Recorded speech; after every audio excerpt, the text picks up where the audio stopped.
Hello, and we are live. Welcome to Mufasa's daily book reading at noon. It is a pleasure to be with you here today. Thank you so much for joining today's session. We are still reading from Bruce D. Schneider's book, Energy Leadership, and today we are on chapter 10. If you didn't catch yesterday's reading, do not fear. You can always just scroll down into our page and have a listen for what we've read up so far, or you can join us on YouTube and ensure that you subscribe to our YouTube channel, and you'll find the wonderful link to that for all the satisfying content in the description of today's video. My name is Mpho Mokoena, and I am your reader for today. Absolutely amazing, right? I hope you've had a terrific week and you're ready to jump into today's reading. Yesterday we were reading about level 3, and that was about removing obstacles to success. And so level 3 is about having compassion, the core feeling of having compassion. And I'm just referring to my charts that I printed. So it's about having compassion, and the core action or results is about service, and the core thought is concern. Yes, it's concern, and it still has a strong ego. It's in the center of needing, and however, there is awareness here, right? So we are aware, and there's outer faith, right? And the frequency is medium, right? So we are going to get into level 4 today. It's interesting because I have some big news for you. If you were here yesterday or you've caught up, you know, of the readings, and this is the replay, you're watching this in the replay, I'm going to give you a spoiler alert. Don, they fired Don. Don was fired. Okay? Wow. So let's get into today's reading. I set my time for 10 minutes so we can, share into this together, into the energy together. So I've set my time for 10 minutes. And the chapter today is entitled Putting Your Heart into Your Job. 10 minutes set. Let's go. Nothing contributes so much to tranquilize the mind as a steady purpose, a point on which the soul may fix its intellectual eye. And this quote is from Mary Wollstonecraft Shelley, who's a writer. After our meeting, Betty immediately went to work contacting Kyle and setting up an appointment for his interview. Richard and I said goodbye until our regular coaching appointment the next day. And I hopped on the train to go home while Richard spent the rest of the afternoon with Don and Tonya, reviewing the marketing plan with them. My apologies, they didn't fire Don. I lied there. They didn't fire Don, but they did fire somebody. They fired Nate. That's who they fired. Okay, let me start reading again. I'm busy giving you misinformation. Both Don and Tonya were supportive, reviewing the marketing plan with them instead of his own. He also updated them on Nate's termination and the possibilities for a strong replacement. Both Don and Tonya were supportive and a little self-congratulatory about Richard firing Nate. Plus, they both knew Kyle and agreed he would light a fire under their sales department. But they were also doubtful that he would leave his current position with the printing company. You know, Richard, we might want to consider taking on someone who is a little less experienced, but who we can train, Don offered. Since budget is still an important concern. I appreciate that, but no. I'm through hiring people who aren't up to the job, just to save money, Richard responded. Tonya seemed encouraged, but Don looked down at the papers in front of him and hunched forward. His body language was protective. When he spoke again, he sounded territorial. Well, Kyle may be a hotshot, but he's also young and needs to put in his time in the trenches before he's ready to handle the bigger accounts. We don't want a Nate's nightmare all over again. I'm not losing any of my new clients, Richard. I, my, this, is this some level 2 competitiveness coming up? Richard wondered. Is he actually threatened by the possibility of us getting another rainmaker on board? Richard decided that acknowledging Don's contributions to the company and reminding him of his real objective was the best approach.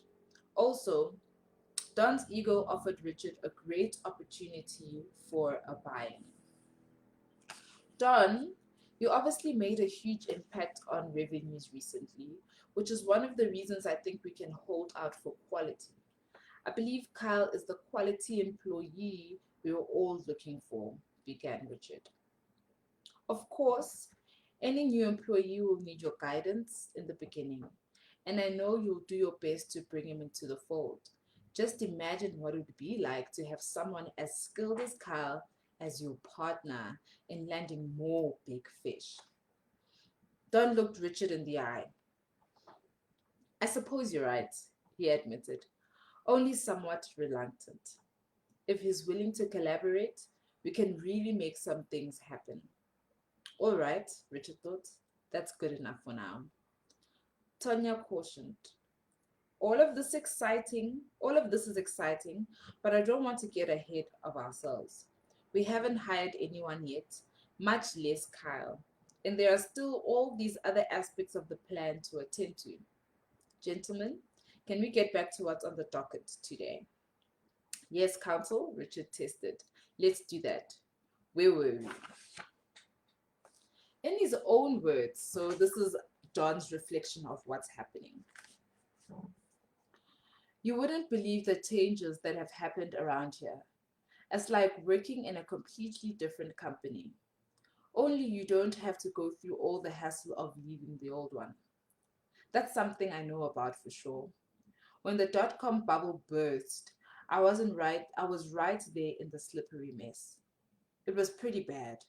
People who thought they'd be set for retirement by age 30 find themselves out of a job and begging for work. Lucky for me, I'd never really bought into all the hype. Well, at least I never bought into it enough to stop developing my network outside the industry or to let it keep me from cashing in some of my stock each year. I guess I came out of it okay. My nest egg didn't get boiled nearly as hard as a lot of other people's, but it definitely toughened my attitudes about the people who work for me. Until recently, it felt right to keep them at arm's length and treat them like they were lower on the food chain. That that if anything happened and blew up this business, they couldn't blame me for getting their hopes up unrealistically. Now I can see that I've paid a price for that, and it's cost the business too. Not that I'm perfect now or so enlightened that I don't still struggle with the gremlin Richard and Bruce are always talking about. I could feel that nasty thing scratching at its cage door the minute they brought up this Kyle kid. What if he comes in here and just by sheer persistence and hyperactivity generates some cash? What if Richard makes him his golden boy and I'm pushed out? Or worse, I get stuck in my office processing Kyle's paperwork. Okay, I realize I'm overreacting. And this kind of worry isn't going to get me anyway. It puts me right back where I was, at odds with my direct reports instead of in league with them. It's important that I focus on creating the kind of partnership I would like to have with someone. We could use the infusion of new blood, that's for sure. And if this old dog can teach the new pup some of my best tricks, well, we'll all be better off. Christina was positively radiant. Christina's my favorite character. My goodness. In this book, oh wow.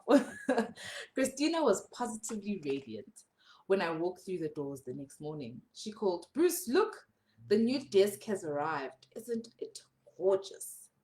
Gorgeous, yes. You are looking great too. Why, thank you very much, Bruce, Christina replied, shining with self confidence. You seem so lively this morning. Anything special going on besides the desk? Her smile faded, and she looked embarrassed. Is it too much? She asked. No, no, that's not what I meant. I like it. It's just a huge change from when I first met you. Oh, now she really looked sheepish. I'm sorry about that. We were all going through a rough patch back then. It's been, what, 4 months or so? Feels like 4 years ago. Well, I don't feel as if I've changed so much as I've become more of myself again. I understand, and there's no need to apologize. If you don't mind a second or two of my philosophizing, I believe the greatest improvement we can ever make is becoming more of who we truly are. Her smile came back, and she nodded slowly and kept her eyes on mine. With that, Richard arrived at her desk, obviously enjoying it as he ran his hand along the curve of the mahogany.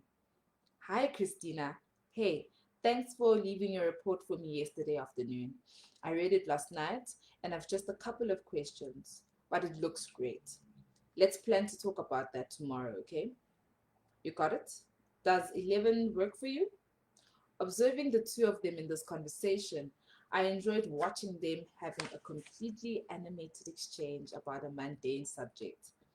They were obviously in sync and it was fun to see. Is that okay, Bruce? Asked Christina. What? I had been caught up in my own thoughts and missed their question. Christina brought me up to speed. Does it work for you if Richard and I have lunch today to discuss this report? We can't do it tomorrow, and Richard doesn't want to put it off. Do you have something you can do on your own? Oh, sure. We can go our separate ways at lunch. Let's just pick a time to reconvene. Oh, sure. Wrapping up our discussion with Christina, Richard invited me back to his office. And that concludes today's reading. I really love the transformation that Christina has made.